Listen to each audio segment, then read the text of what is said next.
베드로의 행동은 복음의 진리를 부정하는 행동이었기 때문에 무례함을 무릅쓰고 베드로를 여러 사람들 앞에서 대놓고 책망을 한 겁니다. 오늘 본문은 이제 바울이 전한 복음, 베드로를 책망하면서까지 바울이 지키고자 했던 그 복음의 내용을 구체적으로 설명해 주는 말씀입니다. 바울이 베드로를 책망하면서까지 지키고자 했던 복음의 진리가 무엇입니까? 그 복음의 진리가 15절, 16절에 나옵니다. 15절, 16절 말씀을 우리 다시 한번 읽어보겠습니다. 함께 읽습니다. 우리는 본래 유대인이요 이방 죄인이 아니로되 사람이 의롭게 되는 것은 율법의 행위로 말미암음이 아니요 오직 예수 그리스도를 믿음으로 말미암는 줄 알므로 우리도 그리스도 예수를 믿나니 이는 우리가 율법의 행위로서가 아니고 그리스도를 믿음으로써 의롭다함을 얻으려 함이라. 율법의 행위로서는 의롭다함을 얻을 육체가 없느니라. 아멘. 이 15절 16절 말씀의 핵심은 율법의 행위가 아닌 그리스도를 믿음으로 의롭게 된다는 것입니다. 바울은 유대인인데 당시 유대인들은 자기들이 율법을 가지고 있고 그 율법을 행하는 의인이라는 관념이 있었습니다. 그래서 율법이 없는 이방인을 죄인으로 여겼습니다. 그런데 바울은 율법을 가지고 있는 우리 유대인도 그리스도 예수를 믿는다고 합니다. 이방 죄인과 달리 율법을 가지고 있고 율법을 행하기도 하는 유대인인 우리가 왜 예수를 믿느냐? 다른 이유가 아닙니다. 사람이 의롭게 되는 것은 율법의 행위로 말미암음이 아니요 오직 예수 그리스도를 믿음으로 말미암기 때문입니다.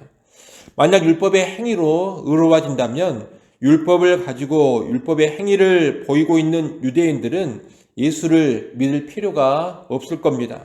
그러나 율법의 행위로는 의롭다함을 얻을 육체가 없습니다. 그 누구도 온전히 율법을 지킬 수가 없기 때문입니다. 그래서 바울은 율법이 있는 유대인이든 율법이 없는 이방인이든 다 예수를 믿어 의롭게 됨을 말합니다. 예수 그리스도는 하나님의 뜻에 순종해서 우리의 죄를 대신 지시고 십자가에서 죽으셨습니다. 신실하게 대속의 죽음을 감당하신 겁니다. 예수 그리스도의 이 신실한 십자가의 순종, 십자가의 죽으심으로 인해서 우리는 의로움을 얻게 됩니다. 그래서 예수를 구주로 믿는 겁니다. 그런데 이렇게 율법의 행위가 아닌 예수를 믿음으로 의롭게 된다는 복음을 전하면 필연적으로 발생할 수 있는 오해가 있습니다. 그것은 믿음으로 의로워지니 아무렇게나 살아도 괜찮겠다는 생각입니다. 17절 말씀은 복음에 대한 그런 오해를 다루고 있습니다. 갈라디아 교회 안에는 예수 그리스도를 믿음으로 의로워지는 그 길을 택하고서 후에 육신적으로 방종의 삶을 살아가는 이들이 있었습니다. 이들이 바로 17절에서 말하는 그리스도 안에서 의롭게 되려 하다가 죄인으로 드러나는 이들입니다. 그들은 그리스도 안에 있다 하면서도 여전히 육신적인 삶을 살며 거리낌 없이 죄를 지었습니다. 이들은 한마디로 엉터리 신자들인데 이들로 인해 믿음으로 의롭게 된다는 복음이 죄를 유발하는 것처럼 보입니다. 또 믿음으로 의롭게 하시는 예수 그리스도께서 죄를 짓게 하는 것처럼 보입니다. 바울은 이런 상황에서 믿음을 통해 그리스도 안에서 의롭게 되려다가 죄를 짓는 죄인으로 나타난다면 그것이 그리스도께서 죄를 짓게 만드는 것이냐? 결코 그럴 수 없다. 이 말을 17절에서 하고 있는 겁니다. 바울은 이어 18절에서 내가 헐었던 것을 다시 세우면 내가 나를 범법한 자로 만드는 것이라고 합니다. 헐었던 것을 다시 세운다 이 말은 죄사함 받아 의롭게 되었다는 내가 다시 죄를 짓고 죄의 종으로 살아가는 것을 의미합니다. 만일 그리스도 안에 있다는 내가 죄를 즐기며 죄의 종으로 살아간다면 그것은 그리스도에게 문제가 있는 것이 아닙니다. 그것은 내가 나를 범법한 자로 만드는 것입니다. 즉 그리스도께 문제가 있는 것이 아니라 나에게 어떤 문제가 있는 겁니다. 바울은 19절 20절에서 믿음으로 의롭게 되는 복음을 받은 사람은 육신적으로 방종하거나 죄짓는 삶을 즐길 수 없다라는 것을 말합니다. 믿음으로 의로워진 사람은 율법에 대하여 죽은 사람입니다. 율법은 죄인들에게 정죄하는 기능을 합니다. 너는 죄인이다. 너는 이런 죄를 지었다. 너는 하나님 앞에서 완전하지 못하다. 너는 심판을 받아 마땅하다. 이런 찔림을 주고 정죄를 가하는 것이 율법입니다. 그런데 믿음으로 의로워진 사람은 그런 정죄하는 율법에 대해서 죽고 하나님에 대하여 산 사람입니다. 하나님께 살았다 이 말은 더 이상 율법의 조항, 율법의 규례에 매이지 않고 자유하면서 하나님의 뜻에 반응하는 삶을 산다는 의미입니다. 이 모습은 갈라디아서 5장에서 자세히 설명을 해주는데 성령을 통해 가능해지는 삶입니다. 참으로 믿음으로 의로워진 사람은 그 안에 성령께서 내주하십니다. 그리고 성령께서 하나님의 뜻을 알고 순종케 하심으로 율법의 정신을 따라 살아가게 하십니다.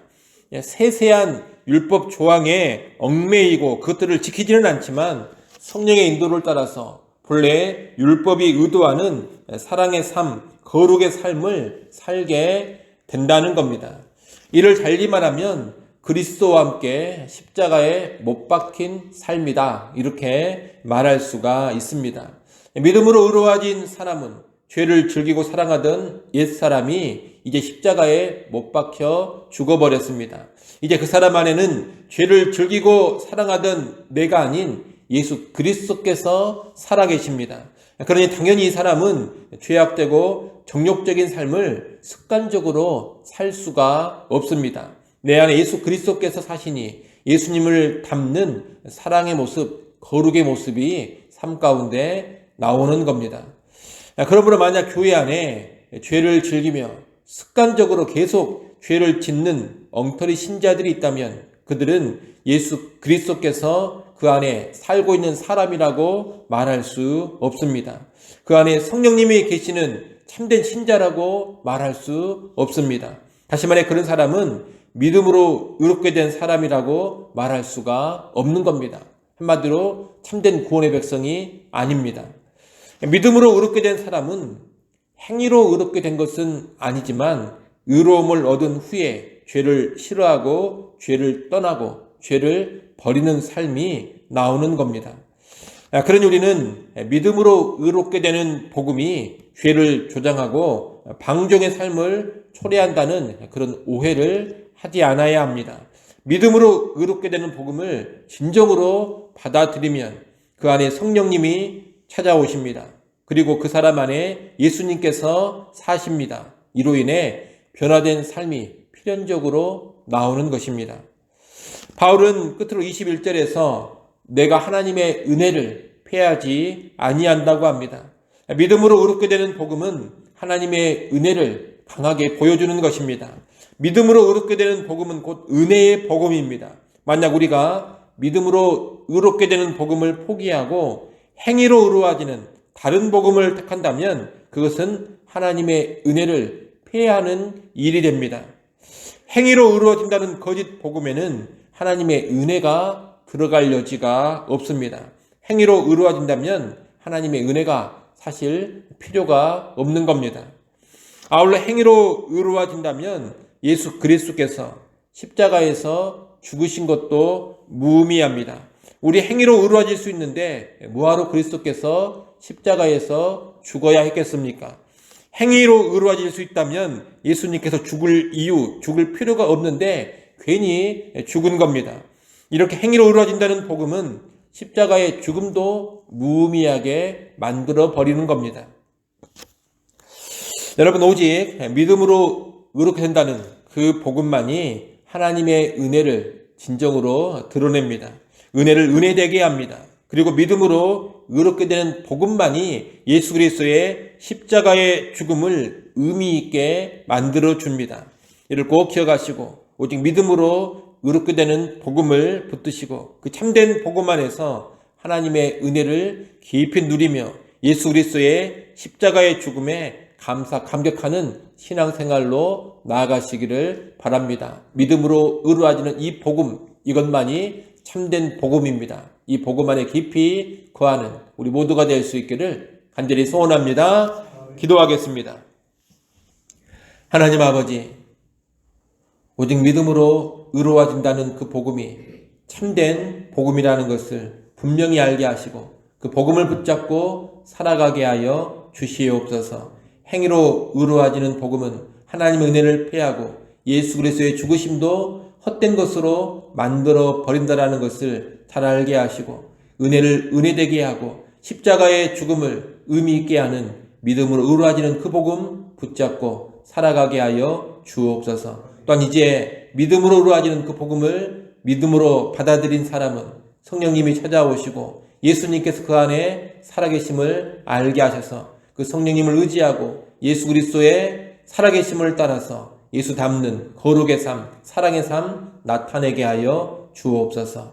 아버지 하나님, 또 이 시간 우리를 깨워주시고 기도하는 자리로 불러주신 것을 감사합니다. 더 깨어 하나님 앞에 기도하게 하시고 우리의 모든 형편 상황 속에서 염려를 버리게 하시고 구할 것을 감사함으로 하나님께 아뢰는 시간 되게 하여 주옵소서. 하늘 평안 누리게 하시고 또한 우리의 삶을 도우시는 하나님의 귀한 능력을 누려가게 하여 주옵소서. 예수님의 이름으로 기도드리옵나이다. 아멘.